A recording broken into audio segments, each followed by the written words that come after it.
जय शिवराय, जय शंभूराजे। राष्ट्रीय हातमाग दिन 7 ऑगस्ट। भारतामध्ये दरवर्षी 7 ऑगस्ट रोजी राष्ट्रीय हातमाग दिन साजरा केला जातो। या दिवशी भारताच्या समृद्ध हस्तकला परंपरेचा गौरव केला जातो आणि हातमागावर काम करणाऱ्या विणकरांना व कारागिरांना सन्मानित केले जाते।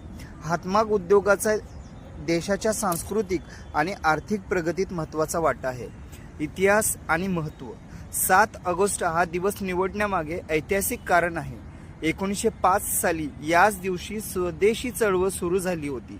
या चळवळीमध्ये लोकांनी परदेशी माल आणि कपड्याचा निषेध केला आणि स्वदेशी हस्तनिर्मित वस्त्रांचा स्वीकार केला। ही चळवळ केवळ आर्थिक नव्हे तर देशभक्ती आणि आत्मनिर्भरतेचे प्रतीक होती। राष्ट्रीय हातमाग दिन पहिल्यांदा 2015 मध्ये पंतप्रधान नरेंद्र मोदी यांच्या हस्ते चेन्नईमध्ये साजरा करण्यात आला। तेव्हापासून देशभर हा दिवस हातमाग विणकरांच्या योगदानाची दखल घेण्यासाठी साजरा केला जातो। हातमाग उद्योग हा भारतात शेतीनंतर दुसऱ्या क्रमांकाचा रोजगार देणारा क्षेत्र आहे। लाखो ग्रामीण निमशहरी भागातील लोकांचे उदरनिर्वाहाचे साधन म्हणजे हातमाग उद्योग। हा उद्योग पर्यावरणपूरक आणि पारंपरिक उत्पादन पद्धतीसाठी ओळखला जातो। भारतात विविध प्रकारच्या हातमाग परंपरा आहेत, जसे की उत्तर प्रदेशची बनारसी साडी, तमिळनाडूची कांजीवार साडी, तेलंगणातील पोचमपल्ली साडी, मध्य प्रदेशमधील चंदेरी महेश्वरी साड्या, गुजरातमधील पाटोला साडी, महाराष्ट्रातील पैठणी।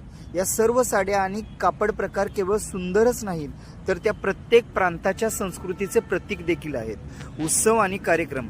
या दिवशी देशभरात प्रदर्शन, फॅशन शो, कार्यशाळा, जनजागृती मोहिमा इत्यादींचे आयोजन केले जाते। सरकार आणि स्वयंसेवी संस्था हातमाग उद्योगासाठी सहाय्यक योजना आणि प्रचार उपक्रम राबवतात।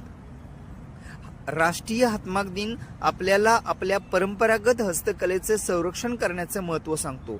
आपण स्थानिक विणकरांना पाठबळ द्यायला हवे आणि स्वदेशी हातमाग उत्पादनाचा अभिमानाने स्वीकार करायला हवा। चला आपणही आपल्या संस्कृतीचा सन्मान करूया आणि हातमाग उद्योगाची पुन्हा एकदा कीर्ती वाढवूया। धन्यवाद। जय भवानी।